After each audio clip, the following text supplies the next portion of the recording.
La route est un long ruban qui défile et se perd à l'infini, loin des villes, Le routier à son volant qui trépide, n'a jamais le temps de regarder le firmament. Le jour se lève et décline sur la route. Amis de Radio Méru, bonsoir. 81e émission que nous allons enregistrer. Et cette émission, je vais l'enregistrer avec notre ami DJ, son prénom Jérémy. Alors qui est Jérémy? Il est référent dans l'application de CB Talk de Midland. Mais déjà c'est un routier, je vais lui demander de se présenter. Alors mon ami Jérémy, si tu veux bien te présenter. Oui, bonsoir André. Jérémy, chauffeur routier depuis 15 ans maintenant, et je suis référent sur la team RTA 20 National 10 sur l'application CB Talk de chez Midland. Et ça fait 15 ans que je roule, et ça fait 15 ans aussi que j'ai le 27 MHz dans le 1000 pattes. Donc j'ai fait l'Europe en France et l'Europe, donc j'ai eu l'opportunité de pouvoir faire encore de l'étranger, à part maintenant parce que c'est terminé, mais j'ai pu faire pas mal d'étrangers avant. Ouais. Alors, parle-moi un petit peu effectivement de l'évolution de cette profession du routier. Moi j'ai fait le routier, mais pas longtemps, je l'ai fait 2 ans, à mon retour des services militaires en 1962, au transport Mathieu d'ailleurs à la Melanée, où je faisais un petit peu l'étranger. Mais je ne l'ai pas fait longtemps. Voilà, je me suis reclassé ailleurs. Alors, parle-moi un petit peu de cette évolution au niveau de la profession des routiers. L'évolution, là, au jour d'aujourd'hui, au début, quand j'ai commencé, c'était un super métier que je découvrais suite à un gros accident, parce que j'étais chez Compagnon du Devoir en tant que charpentier-coureur zingueur. Et du jour au lendemain, on m'a dit que je ne pourrais pas remonter sur un toit, donc je me suis payé tous mes permis, mon PL et mon super lourd. Et après, je suis rentré dans une société où j'ai pu avoir l'opportunité de faire du convoi exceptionnel, y compris les éoliennes. Et après, j'ai fait un peu de tout. J'ai fait de la benne céréalière, j'ai fait de la benne TP, j'ai fait du frigo, j'ai fait de la tôte. Et au fur et à mesure des années qui avançaient, je partais toujours à la semaine. Et j'ai rencontré ma petite madame, et au fur et à mesure du temps, la vie a fait que je me suis calé maintenant où je fais 2 tours, 3 tours, tous les 2 jours je suis à la maison, mais je roule que la nuit maintenant. Voilà, ça fait plus de 2 ans et demi que je roule que la nuit, et la journée c'est fait pour dormir et la nuit c'est fait pour rouler. D'accord, donc si je comprends bien, tu rentres tous les jours chez toi, tous les jours tu rentres chez toi. Non, tous les 2 jours. Ah, tous les 2 jours. Oui. D'accord, ok, tous les 2 jours. Oui, parce que des fois, il y a des routiers qui partent pour 15 jours, 3 semaines, d'autres pour 3 jours, bon, etc. Alors, une autre question qui me paraît également très très importante, au niveau des... combien tu fais à peu près de kilomètres finalement dans la semaine? Je tourne entre 3000 et 3200 km à la semaine. D'accord. Alors, avec cette période du confinement, quels sont tous les problèmes que vous avez rencontrés? Parce que j'ai lu pas mal d'articles à ce niveau-là, problèmes des restaurants, etc. Quels sont les gros problèmes que vous avez rencontrés? Tout au départ, on a rencontré ce problème, comme tous mes camarades de route, tous les amis de la route. On nous a fermé tous les accès routiers, tous les accès pour prendre nos douches. Donc ça a été très très compliqué à ce sujet-là, parce que pour se restaurer, c'était les supermarchés, fallait faire nos courses, faire des barbecues, manger entre nous. Les douches, ça devenait compliqué parce que même chez les clients, on était considérés comme des bêtes noires. On n'avait pas accès aux douches, on n'avait pas accès aux toilettes. Donc c'était très très compliqué, même pour nos amis IE de la route, les femmes qui roulent, c'était aussi très compliqué. Parce que je dirais, nous on peut se mettre le long d'un arbre et on fait pipi le long d'un arbre. Pour les femmes, pour les YL qui roulent encore, qui roulent toujours d'ailleurs, mais en cette période-là c'était très très compliqué. Donc au début ça a été très compliqué. Après il y a eu un mouvement qui a été préparé de faire grève, parce qu'il y avait un moment où ils ouvraient les restaurants minimum routiers pour qu'on puisse se restaurer et se laver. on est comme tout le monde, hein, on a besoin d'hygiène. Donc on a eu gain de cause et ils nous ont ouvert quelques restaurants routiers sur toute la France, mais tout le monde n'a pas pu ouvrir. Et par contre, après, question conditions de travail, c'était même jusqu'au jour d'aujourd'hui, on roule en permanence pour approvisionner les magasins. Le premier confinement, ça a été très compliqué parce qu'on avait les heures qui étaient tout décalées, il fallait approvisionner avec la rupture du papier de toilette, parce que vous avez dû l'entendre aux informations, la rupture du lait, alors qu'il n'y a jamais eu de rupture de quoi que ce soit, les camions ils ont toujours roulé jour et nuit et continuent à rouler jour et nuit. Mais c'est bien ce que les gens ils ont voulu comprendre avec des informations, alors que c'était pas le cas, les camions ils ont continué à rouler. Après, on a toujours été exposé à ce virus, sans entre guillemets être protégé dans les entrepôts, dans les usines. On roule, on arrive dans l'usine, il n'y avait aucune protection, on était 15 ou 20 dans une salle d'attente et on avait à la base pas de masque ni rien, donc on a toujours été exposé à ce virus-là, on s'est tous battus pour essayer de ne pas l'attraper. Il y en a certains d'entre nous, malheureusement, qui sont restés sur le carreau, et on en parle très très peu. Après, on a eu la période où, comme les infirmiers, tout le monde applaudissait à la fenêtre, quand tout le monde a été confiné et bloqué chez eux, on a continué à rouler, on nous a pris pour des héros, alors qu'on n'est pas des héros, on fait que notre travail. On est là juste pour faire notre boulot et on fait notre job et on le fait par passion. Et on n'avait pas spécialement de remerciements à avoir de la foule alors qu'on faisait juste notre job. Mais je sais pas, les gens ils ont pas, je pense, tout compris dans l'histoire où on continuait à faire seulement notre travail par passion et pour continuer à faire le job qu'on a toujours aimé et qu'on a au fond de notre cœur.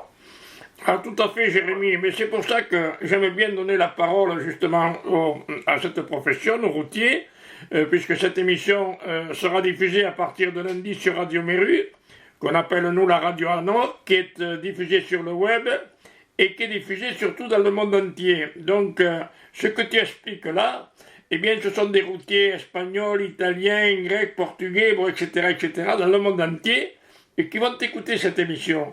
Et je trouve que c'est très très bien de faire passer ce message, car j'ai lu encore tout dernièrement, je pense que c'est cette semaine, un article concernant une YL justement qui est chauffeur routier, qui aurait été licencié, mais je pense que c'est bien la véracité qui a dû être publiée, qui aurait été licencié parce qu'elle est allée faire ses petits besoins dans un champ. On ne comprend pas d'ailleurs l'attitude de ce patron. Mais c'est vrai que les YL ont eu beaucoup plus de problèmes, de difficultés avec effectivement ce Covid. Alors, une autre question dont je vais aborder, je pense que tu as connu le 27 MHz, la CB, peut-être avant déjà d'exercer la profession de routier, ou tout au moins quand tu as commencé ta profession de routier, à ton micro. Ah oui, tout à fait, André, tout à fait. Je l'ai connu comme tous. Hein, quand j'étais minot, mon père avait le balai sur le toit. Il avait quand j'étais môme, il avait une CX et avec ses copains, il faisait la chasse aux goupilles. Donc des grandes soirées de se retrouver, comme tous ceux qu'on connu, la chasse aux goupilles, pour pouvoir retrouver l'OM qui s'était caché quelque part et faire des réglages pour pouvoir le retrouver. Donc j'étais baigné tout petit dedans. Quand j'ai été jeune conducteur, c'est la première chose que j'ai fait, le premier voyage de départ en vacances avec mes parents. Mon père avait le 27 MHz dans son push-pull et moi, j'ai suivi le mouvement. J'ai mis l'antenne sur la voiture et on se suivait l'un derrière l'autre et on modulait tout le long du voyage pour partir en vacances.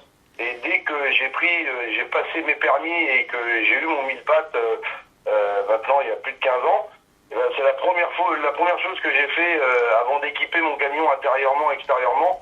La première chose que je fais dans chaque camion quand je le change, je remonte le 27 MHz. J'ai une Santiago 1200, je suis en 3009 Superstar, donc 3009E, avec un micro préamplifié et pour rien au monde, j'enlèverai mon 27 MHz dans le 1000 pattes. Après, j'avoue qu'on se sert aussi maintenant de Civitalk réseau téléphonique parce que on n'a plus de frontières et là, dans la période Covid qu'on est, c'est vrai qu'on arrive à se retrouver avec le 27 MHz et l'application Civitalk de chez Midland, parce qu'il y en a beaucoup d'entre nous qui ont un réchaud, qui ont un frigo, et ben on partage notre gamelle tous ensemble. On se contacte ou sur Sibito le coup le 27, et puis on se fait un échange micro, t'es dans quel coin, tu veux t'arrêter manger, ouais mais j'ai rien, bah écoute j'ai ce qu'il faut dans le frigo, bah viens on fait un petit barbecue où on se fait une grillade, et au moins on peut se restaurer les uns avec les autres. Très bien, Jérémy. Oui, mais c'est très très important ça. Justement ce partage entre amis, parce que c'est vrai que la profession de routier, c'est l'aide, l'entraide, la solidarité également entre tous les routiers. Mon frère a été routier pendant toute sa vie, malheureusement il nous a quittés là il y a un petit peu plus d'un an. Mais j'ai un neveu qui est toujours routier. Voilà, disons de la famille, on aime la route. Nous avions d'ailleurs une association à l'époque, l'Association française nationale et internationale des routiers, qui ensuite, on ne l'a pas dissoute, elle est en sommeil. Nous avions comme président Bison 31, peut-être ça te dit quelque chose, et son épouse Maïté 31, qui était trésorière sur Toulouse. Peut-être, je ne sais pas si tu as entendu parler, peut-être à l'époque. Nous allons y venir justement de cette application de CB-Talk que j'ai découvert, moi il y a un petit moment je l'avais découvert, ce sont mes amis italiens qui m'avaient installé cette application, mais je n'avais pas donné suite à l'époque, et mon ami Jean-Guy m'a convaincu de m'y mettre dessus, et c'est vrai que c'est une application que j'adore à l'heure actuelle. Je suis à l'écoute en permanence, je ne change pas je suis sur FRA 12 comme vous le savez, et je suis toujours à l'écoute là. Alors parle-moi, puisque tu es référent de cette application, parle-moi-en un petit peu plus en détail.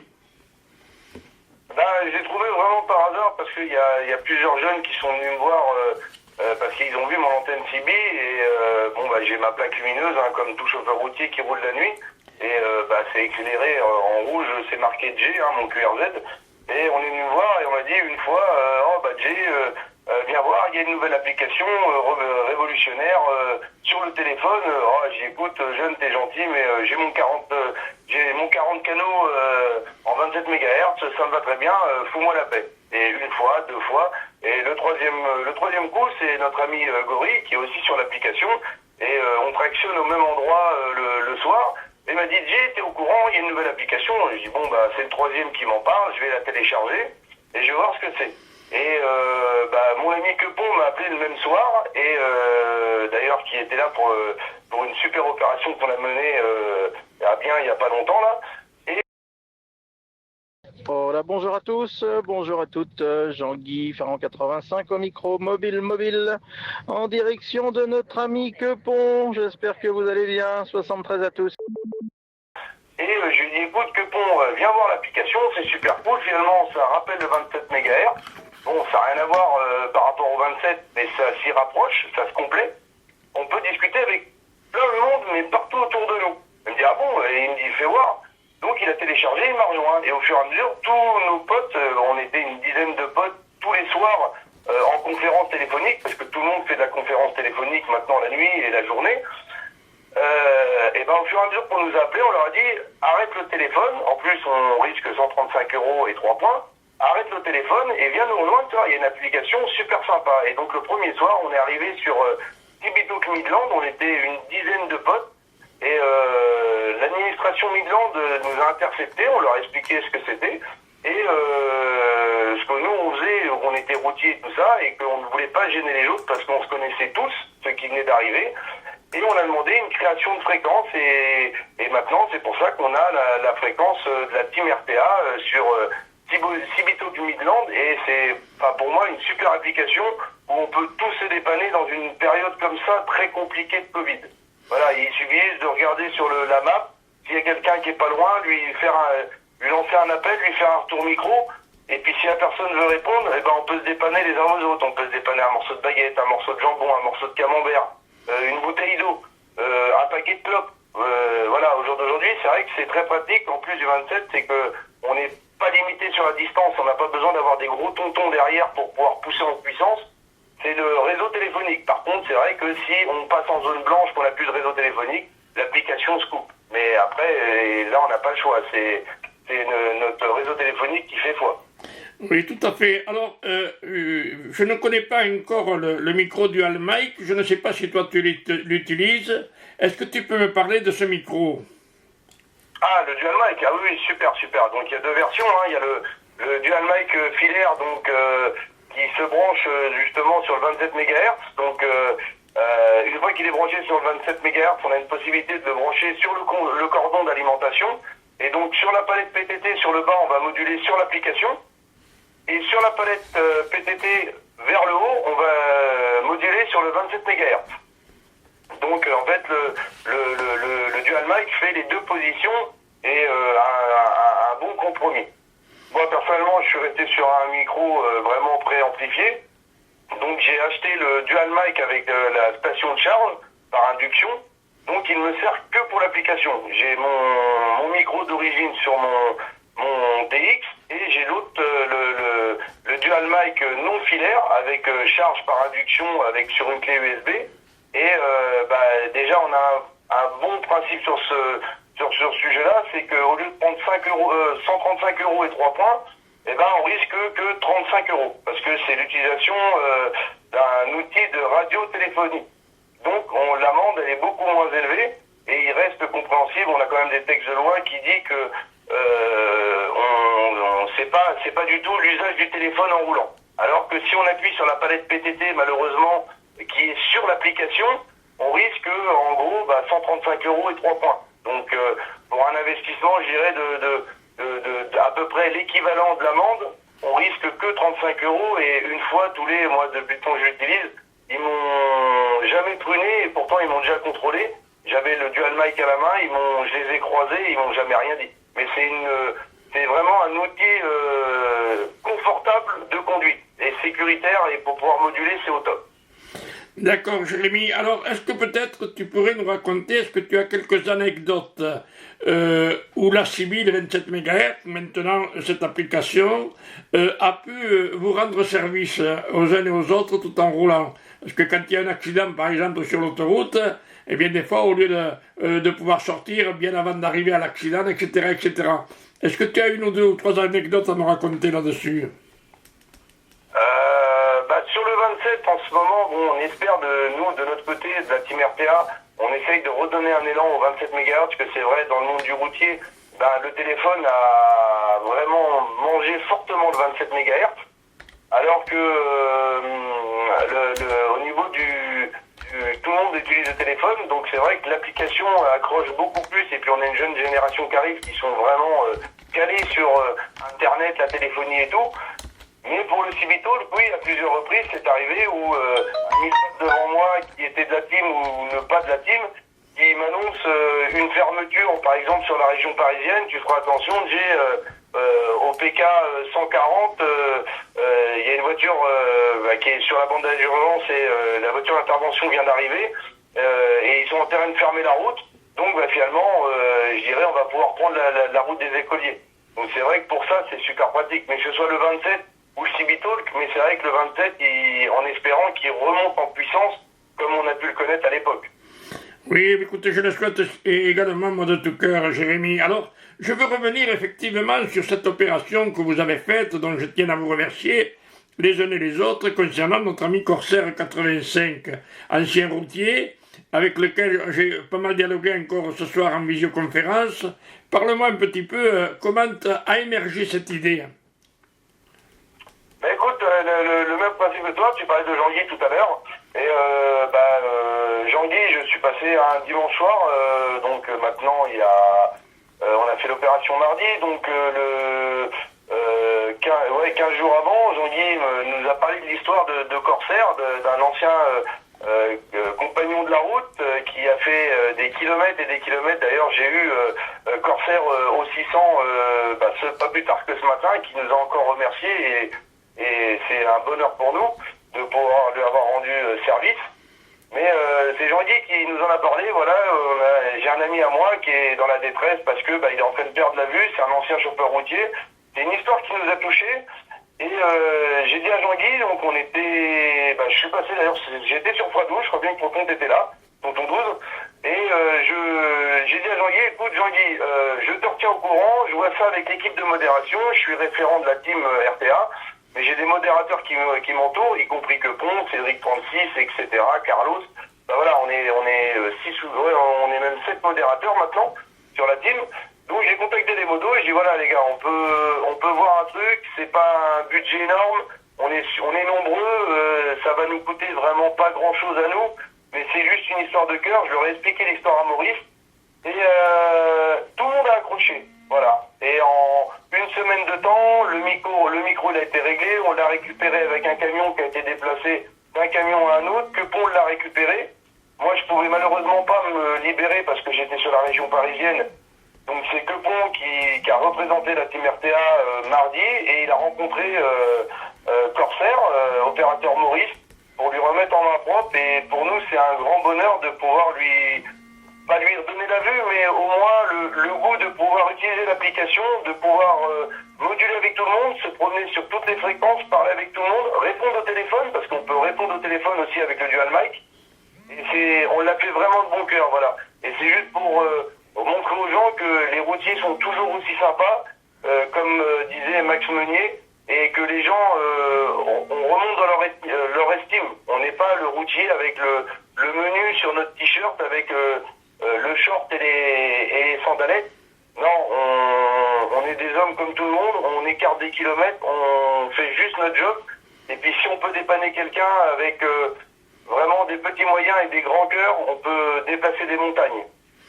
Oui, tout à fait, Jérémy, oui, mais tu m'as dépassé, puisque j'avais noté justement, vous avez effectivement l'esprit de notre regretté Max Meunier avec son émission Les routiers sont sympas, et là vous l'avez prouvé encore une fois, justement, avec ce geste, parce que c'est un geste qui est très très important, et moi je peux vous garantir honnêtement que notre ami Corsair est encore aujourd'hui très touché par l'action que vous avez menée en sa faveur.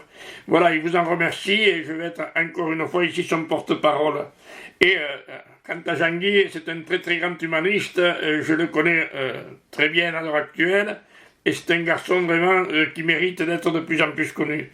Alors, je ne sais pas si tu as 2 ou 3 questions que tu aurais aimé que je te pose, que je ne t'ai pas posées, avant de conclure cette émission. Non, du tout, j'aurais juste un mot. Je suppose que Corsair, opérateur Maurice, va sûrement écouter cette émission, lui sera transmise. Juste qu'il sache qu'il n'a pas besoin de nous remercier X fois, on l'a fait vraiment avec notre cœur. Et si on devait le refaire pour Maurice, on le referait. Et j'espère que c'est une personne que j'aurai l'occasion de rencontrer lors d'un passage sur la Vendée avec Jean-Guy, avec grand plaisir, qu'on aille faire un gastro solide ensemble. Voilà, on l'a fait vraiment avec notre cœur et que voilà, comme disait Max Meunier, comme tu l'as dit, les routiers sont toujours aussi sympas et que les amis de la route, on est tous au jour d'aujourd'hui dans la même galère et on doit tous se soutenir. On n'est pas là pour se tirer dans la gueule, mais juste vraiment se soutenir les uns aux autres. Et si tout le monde se soutient comme ça, on avancera. Et on verra des montagnes comme on a pu le faire nous, en très peu de temps. Et c'est comme ça qu'on a créé la grande famille RTA. Et c'est plus qu'une team, voilà. On est une grande famille et on est tous solidaires les uns des autres. Eh bien, écoute, je te remercie beaucoup, Jérémy, et je suis très très heureux, effectivement, d'avoir fait votre connaissance à vous tous. Et puis, je ferai le maximum pour essayer de vous saluer un petit peu chaque jour. Un petit court passage juste pour vous transmettre les amitiés, puis ensuite je dégage. Évidemment, je me mets à l'écoute sur FRA 12 là. Encore une fois, merci mon ami, je te souhaite à toi et à toute ta famille un très très bon week-end. Alors effectivement, cette émission sera diffusée à partir de lundi 18h sur le web Radio Méru, la radio à Nord. Alors, pour écouter cette radio, bien, c'est www.radiomeru.eu. Je répète, www.radiomeru.eu. Et elle est diffusée du lundi au dimanche inclus. Et je sais que notre ami Maurice l'écoute avec beaucoup d'attention. Encore une fois, merci beaucoup, mon ami Jérémy. Amis de Radio Méru, je vous souhaite une très très bonne semaine à tous. Je remercie mon ami Manu Garcia pour l'aide qu'il apporte également pour modifier légèrement parfois le son. Et je remercie notre ami Hervé Martin, fondateur de cette radio, radio amateur télégraphiste, pour nous donner la possibilité de faire passer ces messages concernant la radiocommunication de loisirs. Et aujourd'hui d'avoir donné la parole à nos amis routiers. Merci, bye bye, à la semaine prochaine. Si tu vois à l'horizon des mirages, c'est le moment de faire attention, car il y a de sacrés virages. De temps en temps il y a des villes, on y dort, tout est tranquille, tu les réveilles en passant, dans ton gros camion hurlant. Le copain dans sa couchette rêve au-dessus de ta tête, si le temps te paraît long, allume une cigarette. Tous les jours de la semaine et par n'importe quel temps, ta route est toujours la même pour livrer ton chargement.